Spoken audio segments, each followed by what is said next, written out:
Welcome to the Dairy News and Views podcast, a production of the Iowa State University Extension and Outreach Dairy Team. Our podcast covers current educational, research, and industry tools available for your operation to manage healthy cows and calves while producing the highest quality dairy products.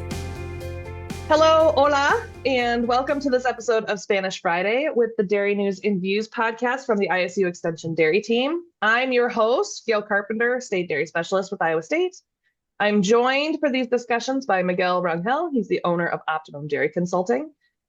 These are the episodes where I practice my Spanish badly, and Miguel is very kind to be as not judgmental as possible. So, As possible. hola, Miguel. Bienvenidos. Hola. Yes. Today, this episode is releasing on Halloween. And I didn't celebrate Halloween. Growing up, Halloween was not a big deal in our family. It seems like it's a really big deal now. And I think some of that's maybe cultural and I don't know, maybe a little bit of just, corporate America kind of got their fingers into it, right? And now it's kind of I don't know. There's a lot of it seems like it's a bigger deal than it used to be. Maybe that's just because I didn't grow up celebrating Halloween very much, but we are decorating our office door. We're having a social in the department today with costumes encouraged. And it's a holiday. It's not a holiday that we take off, but it is a holiday. And that got me thinking and wondering a little bit about holidays worldwide. And how people celebrate. And so we were chatting a little bit before we hopped on this call, but do you guys you're from Mexico, and is Halloween a big deal down there, or is it one that you just kind of ignore? No, that's a good question because even though it is true, there is a lot of marketing behind. You can sell a lot of products, obviously candies, right? Candy bars, Yeah, chocolates yeah. here in the US. But it all comes from, let's say in Mexico, we celebrate Dia de los Muertos, which is November the 1st and the 2nd. Here in the US, you celebrate Halloween, October 31st. But even though there are different kind of celebrations, because in Mexico they celebrate Dia de los Muertos because from the metaphysical and energetic standpoint, it is when the veil between the outworld or the other world is really thin. So that's Mm. why the tradition is that people, especially loved ones who passed away, they will come back to visit. And in Mexico, they have a big offering, like an altar with Oh, food, candies, decorations. It will be very cool if they can Google it. So the idea here is that you prepare the table for your loved ones who come to visit, right? That's the tradition. Here in the US, it's a little different. It's more, let's have fun. Let's yeah. dress like a monster. And that comes because, it's one of these traditions where precisely because that veil is really thin, people used to dress like that to scare away the evil entities that they could Oh, come to this world. that's Because it it, terrifying. it comes from the all Hollow Eve. That's why it's Yes. called Yep. Halloween. Yep. So, it's a whole tradition with the Druids and other cultures, the Celtics. The idea is that, anyway, you dress up as a monster. So if there is an evil spirit, he's not going to go after you because he will believe you are one of them. That's why you have the jack-o'-lanterns and things like that. So I think that's the part that makes it pretty interesting because it's a mix. And not only that, but it is very playful. And then you have the kids dressed up. Who didn't? I did it when I was a kid Yeah. also, like I said. So it's one of those celebrations that are kind of mixed. At least in Mexico, they are mixed. I don't know if you're talking. It doesn't sound super joyful if you're talking about scaring up or dressing up to scare away evil spirits. But there's so many scary Halloween movies out there. Why aren't there more scary Dia de los Muertos movies? That sounds like it's full of opportunities for some horror movies there. Exactly. There is plenty of opportunity for that because they're already dressed up like that. So, Gotcha. You were talking too when we before we started the pan de muerto. Is oh, yeah. pan What de is that? muerto. Yeah, well, that's in Mexico. There is this tradition where on this day, Dia de los Muertos, because of this altar offering to the loved ones who passed away, they prepare this special bread, which it's, I don't know the ingredients, obviously. I am not a baker, but I have an idea of the ingredients, but they add some other things. The idea here is that that bread has a really good flavor, but it has the shape of not the shape, but it has like the representation of bones because Ooh. like a skeleton has bones, right? Just a Mm. very shallow representation. Don't think that it's going to be a skeleton, but Yeah. very shallow representation, and it has sugar on top, and you eat that bread with coffee or hot chocolate, and I can tell you I'm looking forward to it. I really love that bread, and it is something that you just eat on that day. The other thing that we have that is representative of Dia de los Muertos, I don't know if you have noticed, but in Mexico it is very common to have skulls Mm. because of how they worship the dead, Mm. right? So during Dia de los Muertos, they even have some tiny skulls with the name of the person who passed away on the forehead of that skull. Oh. So it's like a token, like a Oh. memory, you Okay. know. Obviously, it doesn't have any malicious intentions or evil intentions. It's just like a token, Yeah. like Yeah. this is for Juan and this is for Maria. I don't know.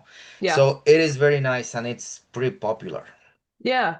It sounds like, and this is not a religion podcast, and neither of us are religious scholars, but it does sound to some extent like a lot of like Christian holidays.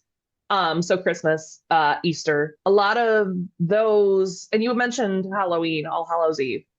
A lot of those kind of like the traditions kind of merge together with some pagan traditions, right? Like so Easter kind of adopted like the Easter bunny and some of the things around Easter were absorbed from pagan traditions and like the Christmas tree was absorbed from pagan traditions. Is that it kind of sounds like it's kind of the same, like maybe a little bit of that blending of traditions there with the Dia de los Muertos. Yeah, there is always that blending because at the end of the day, people meet from different places and they bring traditions. Mm-hmm. And that's what you see. That's why, yes, marketing, TV, internet, but at the time when I was a kid, we knew in the US you guys have Halloween, but it was the perfect opportunity for dress up as a monster and scare people away and have fun. So, yes, and at the same time, you have the family traditions, or like you said, religious traditions, well, they prevail obviously over time, and Mm-hmm. then you have kind of like a mix. What other holidays, like, do most of our holidays match up, or are there other holidays that are kind of different? Cinco de Mayo comes to mind, right? As one that, and that's one that I think the U.S. is also co-op. The funny part is that we don't even celebrate Cinco de Mayo like you celebrate in here. I mean, Yeah. it's a holiday, but it's not a big deal. So then you have other celebrations. For example, another one that is very similar is, well, Christmas, Christmas trees. You will have Christmas trees. I don't know, presents on the 25th. That one is very similar, almost the same. At the end Mm-hmm. of the day, different Christian denominations are going to have the same day Mm-hmm. as 24th and the 25th. And January 1st, that one anywhere, right? Yeah. Unless, mm, well, I guess it will be everywhere. And there is, well, Easter is a little different because we really don't do anything with the bunny. That has to do more with, these ancient traditions. That one was a celebration that was mostly to honor Ishtar, which was the Sumerian goddess of fertility. Mm. So really, that's kind of where the eggs and the bunny comes. But in Mexico, we really don't have bunny and looking for eggs. It's fine for the kids, at the end of the Yeah, day, yeah. it's fine for them. But as far as religiously, it's per se just Easter, right? And it comes to a representation of the last hours of Christ, for Hmm. that matter, the last hours, what happened before he was crucified. Hmm. There are a lot of plays in different parts of the country. So yeah, it's that one is a big deal. It's big. We are on a spring break anyway, so Mm. most of the people are not working. So, and other than that, I would say Mother's Day, Father's Day, we also have those, and Labor Day, but Labor Day is on a different day. But as far as parties, those are the ones that you have like a celebration going on. Yeah. Yeah, I lived in Canada for a couple of years. And we had some of the holidays that we have in the US were just a little bit different, right? Like Canadian Thanksgiving's in October. The one that Yes. I liked is in the US here we have Memorial Day, which is at the end of May, and then my birthday is at the end of May, but um they have May 24, so like Victoria Day in Canada, Mhm. which is the weekend before Memorial Day, which falls on my birthday a lot of times. So when my birthday was on a weekend when I lived up there, my birthday was on a long weekend, which I enjoyed. Um, That's a good one. so yes. And yeah, it was kind of like you're like there were culturally Canada and the US are very similar, but there's still even still were some slight tweaks and slight differences.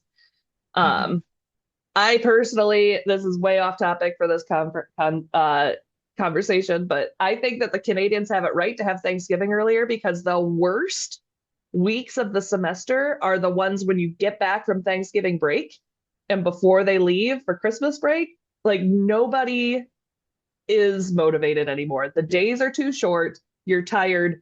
There's not enough time left in the semester. So personally, I think the Canadians have it right having having Thanksgiving a little bit earlier because then it's a natural break in the middle of your semester. But whatever, that's my hot take. You can send me an email if you disagree.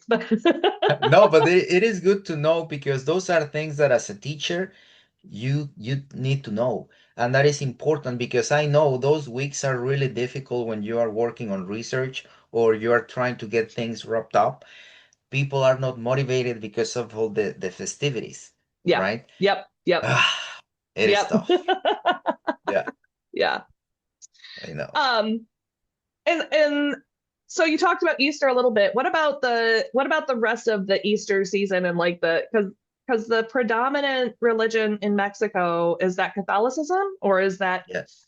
um so are you is it's not just Easter then, is it Good Friday, Maundy Thursday, all of the Lent, is Lent pretty well observed up there or Pretty down well there, I mean? observed, also pretty well observed. And yes, you have the Good Friday, and then you have Saturday. We used to call it Sábado de Gloria, which it was just holy, like Saturday.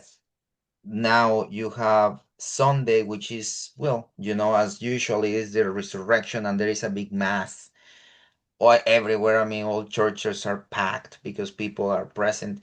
And after that, well, people get together. I guess the traditional food, it could be anything that, whatever the region of the country is, there is always mole or enchiladas, or for example, cochinita pibil if you are in the south, or in the north, they could have just like steaks, grilling steaks. It depends. But at the Mm, end of the day, yeah, that one is the same as celebration. They follow Lent. And yes, it's very similar, even, kind of what we do here in the US. yeah. Yeah. Some of the people listening may be wondering why the heck are we talking about this? And I started out being like, well, today's Halloween, and that's a No, holiday, yeah. and so some people may be like, why? Who cares if it's Halloween? Which fair. um, but also, I wanted to talk about this topic for a reason, Mm-hmm. And that's I listened to we've mentioned Jorge Delgado on this podcast before. Somebody that we both have a lot of respect for and who does a lot of work um in the bilingual training space. And I listened to a talk from him last year that just like I cannot stop thinking about because I think there's so much truth to be had in it. And he was talking about building community and how important it is with especially if you have immigrant workforce who came like may not know they're away from home, right? They're away from the culture and the customs that they grew up in, and maybe out in rural communities where there might not be a lot of ways to build community, especially if you're not a native English speaker. And he talked about all of this and said, in his mind, that's not really enough just to be able to speak, like being able to speak in somebody's native language and try to have protocols in Spanish or be able to know a few words in Spanish or even be fluent in Spanish. Is like that's not really enough. What we would need to be talking about is like community building. And that is just something I have not been able to forget about since I saw that talk from him. And I've been thinking a lot about how can farms do more of that, right? And what are the advantages of it? And why should we care? So do you have any thoughts about that? Yes, and I'm glad you mentioned why we are talking about all this, right? Because we just got carried away. But one of the things that, especially Jorge has mentioned it, and sometimes he's not seen, not because and in this case, managers or consultants or owners, they don't want to work, have celebration with employees. Sometimes it's we are busy working, but it is true. The best way to create rapport is by actually having celebrations or spending time that is not work related. Mm, Because when we are always work related, you only see your boss or the manager or the consultant when business needs to be addressed or something is going on and we need to address it. And a lot of times you lose that opportunity to get to know your people. So the best way to get to know your people is for example, why do you celebrate, let's say, yeah, Thanksgiving, for example, right? And I can tell you that some of the best celebrations that I've been in have been farms where they were celebrating Thanksgiving mhm. and they were just getting together with employees. And there is food. There are obviously the days kind of short, trying not to do that many things, but get together with people and talk about other things that are not farm related. And that's a very good one. Let's talk Mhm. about this tradition. And it goes the other way around. Like, for example, when someone is celebrating, I don't know if you have heard the term quinceañera, most Yeah, likely. yeah, So that is something a lot of people understand now, but 20 years ago, you say quinceañera and they were like, what is that? yeah. Well, Do you want to explain it for people who might not know? yes, it's for example when a young female turns 15. So it is at that time where parents organize a celebration. So it's like a celebration of womanhood. So she turns 15 and they have this celebration where she's introduced to the community as she's not a little girl anymore, she's 15. Mhm. And obviously, members of the community come and celebrate. There is food. Obviously, there is always food in Mexican Yeah. celebration.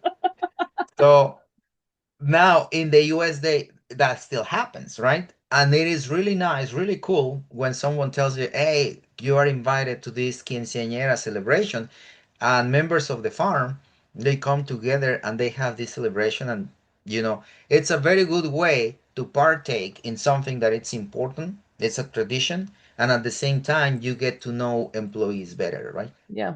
Yeah.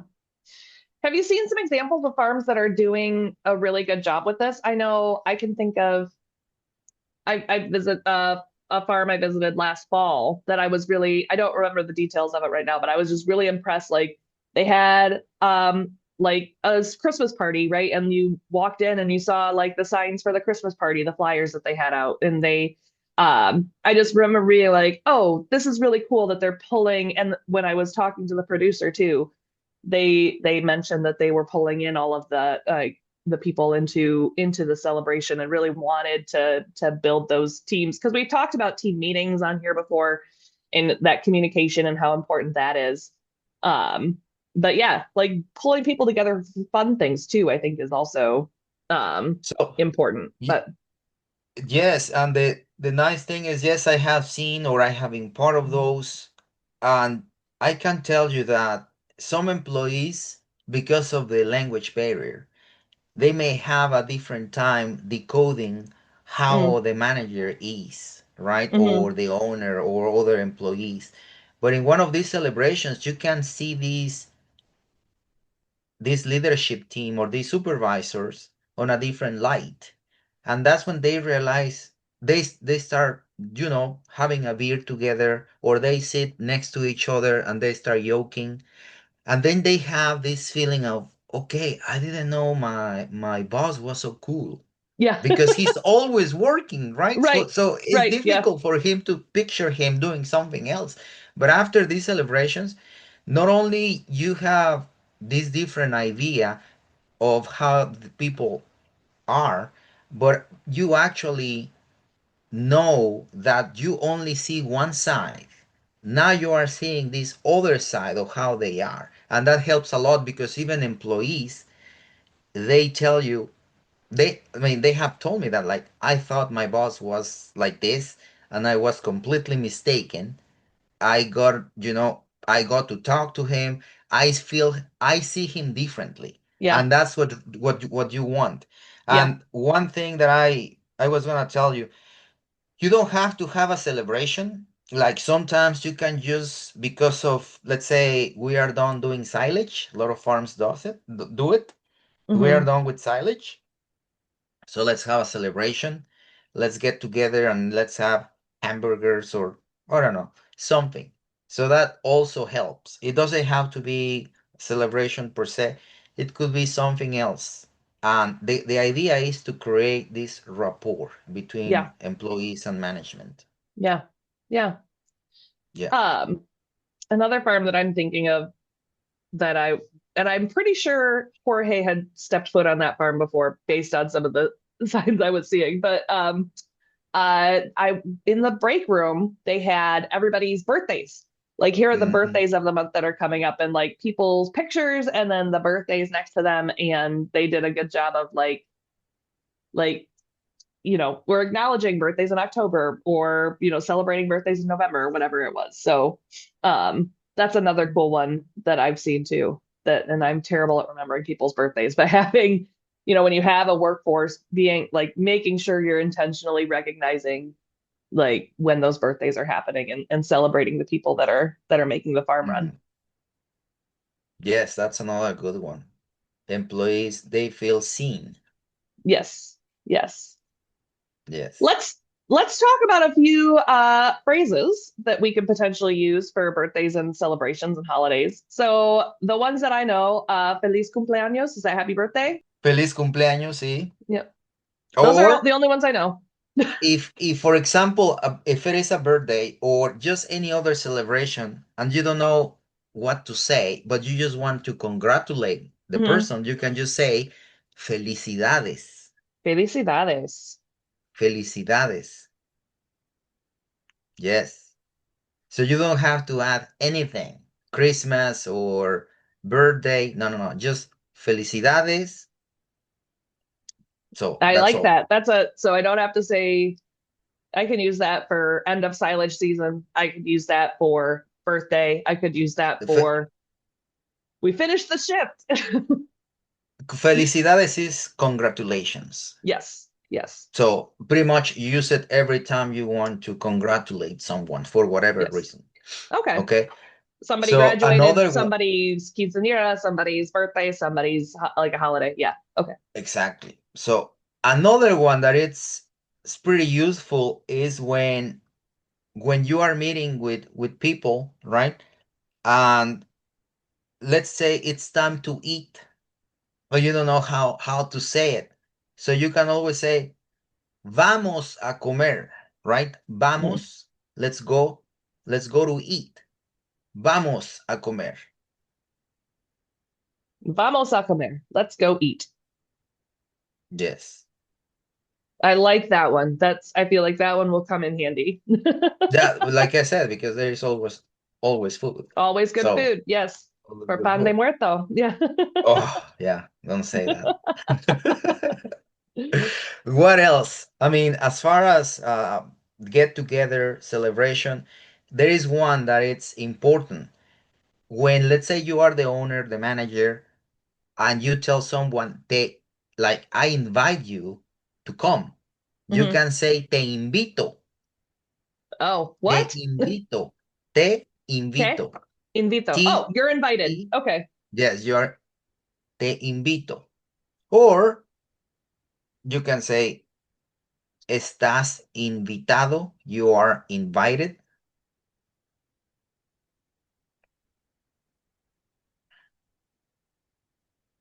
So te invito is probably a little bit more informal. Is that right? Exactly, a little bit Yeah. more informal, but uh, either way, if you tell someone, right, like te invito, ven, that means a lot because Yeah. it comes from someone with authority. Yes. So Mhm. I could put all these together. Could say, felicidades, te invito, vamos a comer. Yes, Congratulations, you're invited. Let's go eat. let's go eat. Exactly, I like that. exactly. Yeah. I feel like those are ones that I will use a lot. Yes, no. And the one that you also need is ¿Dónde está el baño? Right? Donde, don't, ¿Dónde what? está el baño? Where is the bathroom? Oh, yes, yes. That is one that, donde está el baño? One of the first ones that I learned, frankly. Yes. Exactly, Yeah, exactly. very, very critical, especially if the party goes long. Exactly. You need to know Yes, that. yes, yes. So, and Well, as far as I'm thinking about any other ones, but I guess, like I said, inviting someone, congratulate. You know the meaning of hug, or well, the translation of the word to hug is abrazar. So when abrazar. someone gives a hug, I know that one, there is a cultural difference. It is not that common in the US to hug people. Mm, But sometimes, well, not sometimes, in Latin American countries, that's very common. yeah, So, well, I guess that hug is abrazo, right? abrazo. So, yeah. So sometimes the depending on the celebration, sometimes you want to hug someone or someone wants to hug you. Hug is abrazo, right? Okay, Abrazo. gotcha. Yeah, we aren't Mhm. really touchy-feely up here, but that's that's kind of a cultural thing too, I guess. We're just kind of stiff and formal all the time. Yes, yeah, it's just one of those differences, right? Yep, yep.